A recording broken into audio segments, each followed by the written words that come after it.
Hey, welcome to the Christian Media Marketing Podcast and video show. My name is John. Thanks for hanging out with me today. I'm just honored to be able to spend some time with you as always. The topics of this show are many times born out of either questions that you all are asking to members of our Kavanaugh Media team, or they are things that we're seeing or facing in life, which is, for example, next week's episode, Lord willing, there's a new Facebook feature that's coming out about peer reviewing. We're going to look into it, dive into it, and we'll be sharing with you all about that. So it's something to look forward to.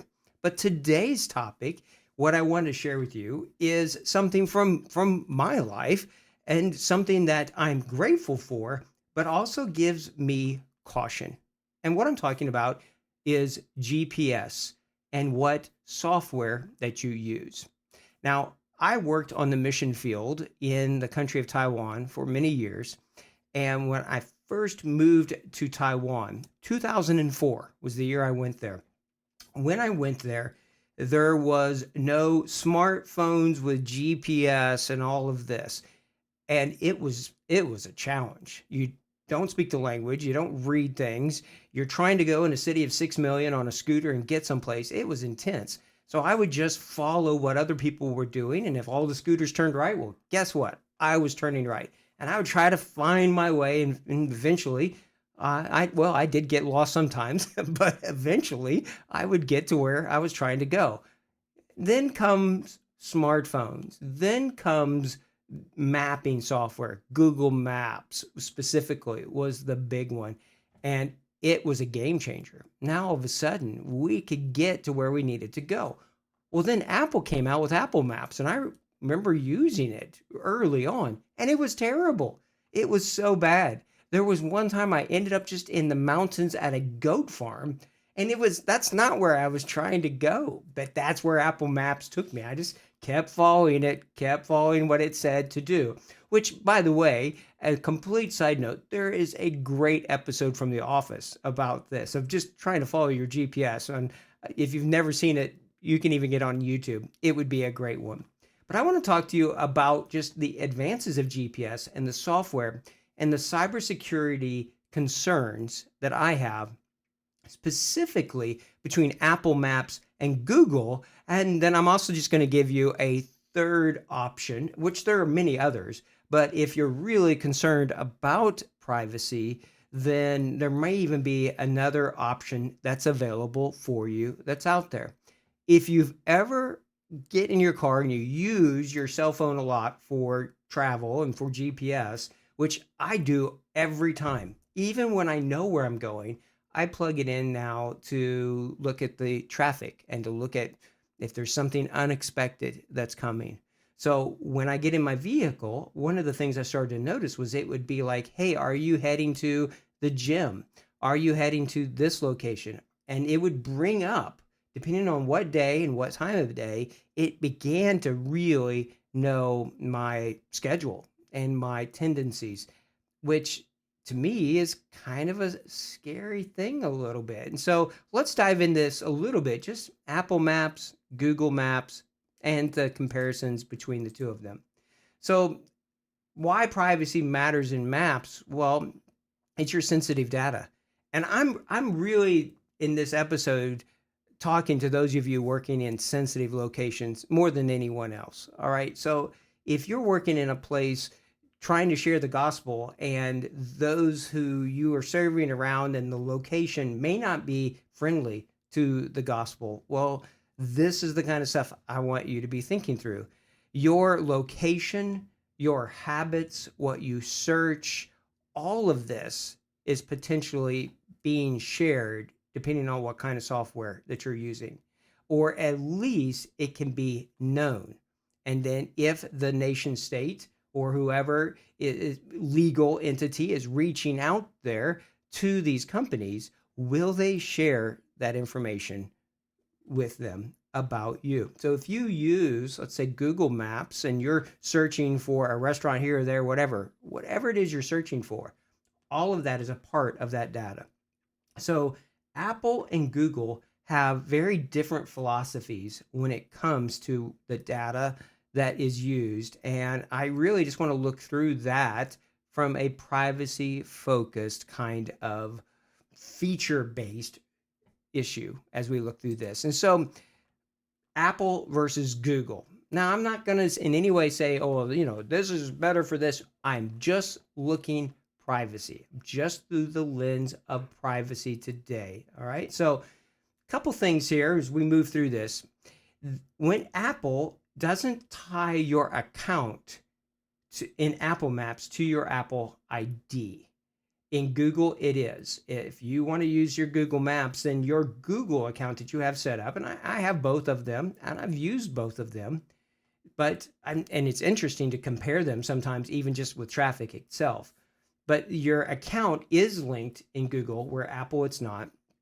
Apple says, and take this all for however much you trust these different companies, but that they use your data minimally and they use random IDs. So that's a key thing here. Where with Google, it is extensive data collection and it is tied and linked to your identity. This is then used for ad targeting on Google. For Apple Maps, there's no advertising based tracking that's taking place currently with them. So all sorts of stuff is being harvested. Your phone, fingerprinting, where you're going, everything on the Google side. And then it is part of this ad targeting.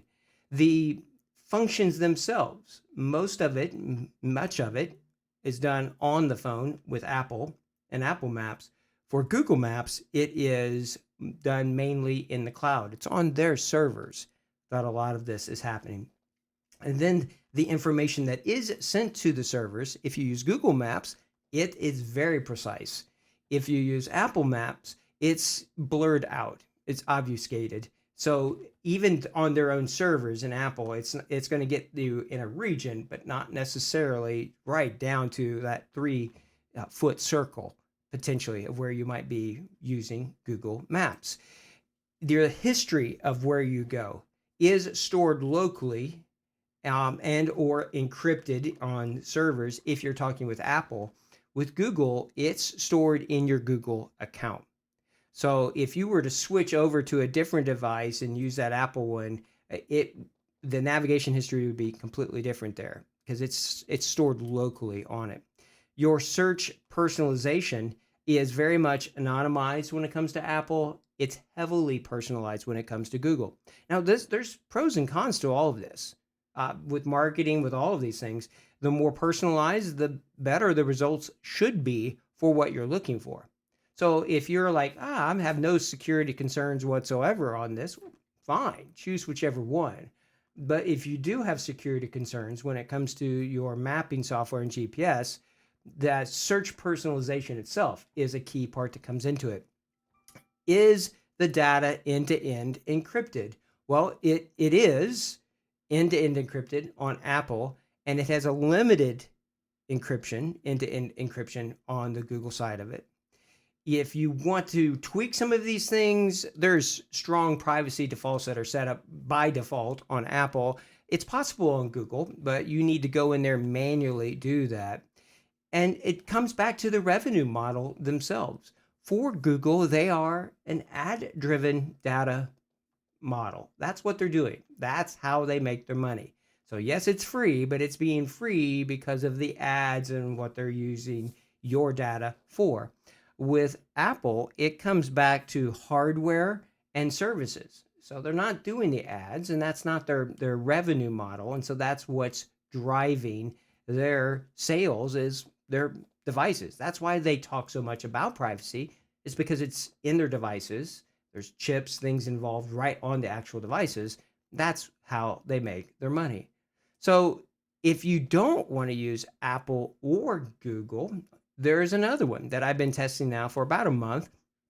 And this one is using the OpenStreetMap, which is another one that's there. That's a very, very good one. In fact, it's what Apple used when they first got started, was the OpenStreetMap model.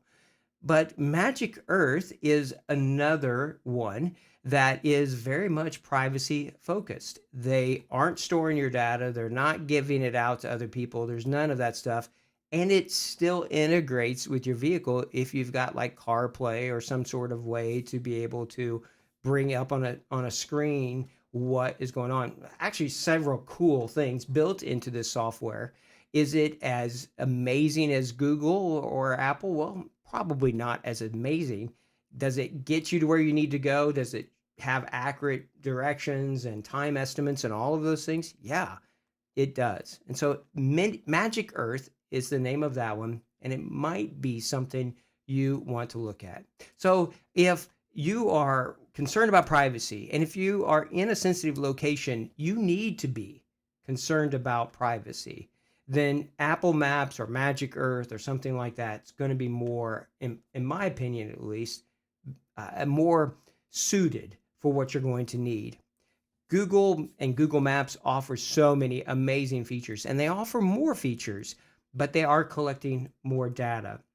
So I would say you choose Apple if you're concerned for privacy. And if you want advanced functionality, Google creates a great product. Just be aware of the trade-offs of convenience and data protection.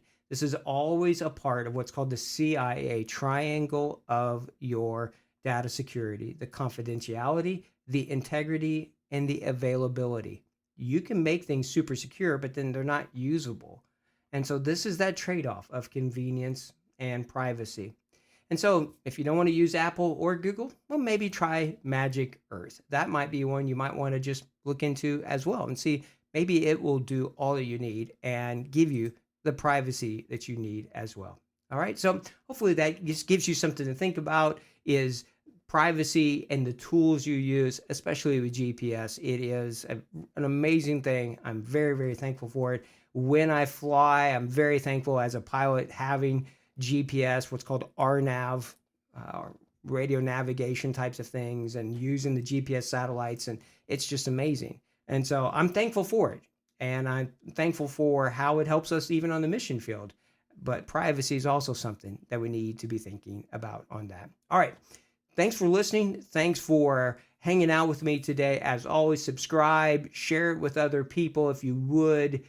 Next week, Lord willing, we'll be sharing a little bit about this new peer review thing that's happening on Meta, and then all sorts of other subjects that are coming up. If there's something that you're interested in or you want us to be touching about, make sure you reach out. Let us know. Until next time, keep pushing forward and making Jesus famous, making him known, seeing the church where it's not, and joining God in the renewal of all things. Take care, and God bless.